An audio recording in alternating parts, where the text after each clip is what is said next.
Have you ever felt like there's just never enough time in the day between work, school, family, church, any of the other things that you put on your plate?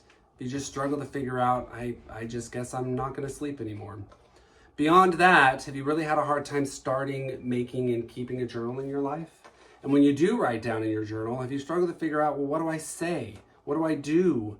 Do I spend 30 minutes writing a memoir, or do I just write 3 or 4 words that kind of summarizes my day in a log?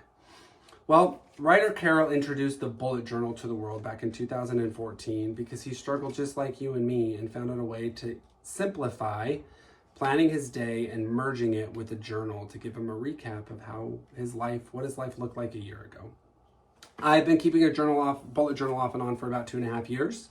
I can say it's worked effectively for me in my life some days, and I've forgotten about it other days, but I can tell you when I'm making and keeping and writing in my journal effectively on a daily basis, I find that I'm more productive, I'm happier, I feel better, and I'm setting and planning meaningful goals.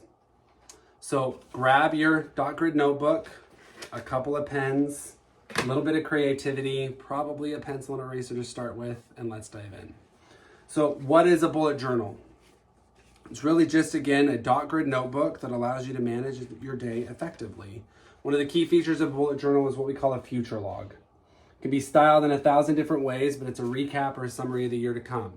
Key milestones, vacation days, birthdays, anniversaries, and holidays all get written down in one brain dump of a day, and then you can forget about it. Catherine Harper said, with all the extra space in your mind you'll now have, that it doesn't have to remember the due date of the project or the date of your niece's birthday. You'll have more time and energy to devote to being more productive and spending time on things you enjoy. So start bullet journaling today and see exactly what it can do for you. In addition to that, you can have monthly, weekly, and daily logs. I've included a budget tracker in mine. In addition to the budget tracker, I also have a daily log. It's just my day and a recap by hours from when I'm awake to when I'm asleep. Plan out my day and manage my work and my life. I can forget about it and just free myself up. People log them in quarters, in years. They have snapshots across the board. So now you're thinking, one more thing I've got to add to my life. One more task I've got to put on a piece of paper. Why should I even start? Well, going back to that positive mental and physical health.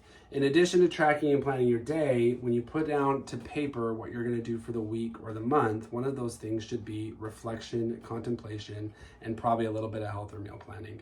So again, when you write them down, it adds intention to your actions, and you can start doing the things that you've been putting off for a long time. Rachel said, though starting a blog, I received the opportunity to publish a book on tracking your habits, all because I started a bullet journal. So again, she tracked her habits so effectively that someone approached her and allowed her to write a book to find more ways to do so. And she did that through a bullet journal. How meaningful that. So again, organization in addition to that plays a key role in confidence. When you organize your life effectively, you start having the confidence to take ownership over that life. You start being the authority of the time that you manage in your day and deciding how you're going to use and manage that time. One of the ways that other people manage their bullet journal or take action over who they are or what they do is in the form of a mood tracker. So Temi Manning said, a mood tracker is a great way to have a quick daily check-in with yourself. It gives you the chance to pause, think, and jot down how you're feeling. I use a very simple graph method with the days of the month numbered along the bottom and my mood from very low to very happy, marked with extremely complex smiley faces. I followed Terry's example and added a mood tracker to the bottom of my monthly spread. Again, it allows me to know why was I happy, why was I sad on that day, and when I go to do my brain dump for the month or my daily task, I can tell people and myself why I feel the way I feel. Although there are critical elements in keeping a bullet journal, you can make it simple or as elaborate as your heart desires. I would start simple, future log, weekly spread, habit tracker, and that's it. From there, you can elaborate. You can add a budgeted spreadsheet. You can track what movies you're watching, what meals you're eating. You can put a meal plan on a big piece of paper and just start freeing up your day with figuring out, what am I going to eat? What am I going to feed my kids? How am I going to manage my life and my day? Again, daily pages have allowed me to really focus in on what my day is going to look like. Can I sleep in? Do I need to get up early? When I reflect on my daily page the night before I go to bed, I start setting intention for my life and again, take ownership of where I'm at. So just as every person is different, every bullet journal is different as well. I have personally started and stopped my journal over several times in a year. I've made revisions, I'm actively changing it, I'm increasing my size for the month of January. But this is just a jumping off point.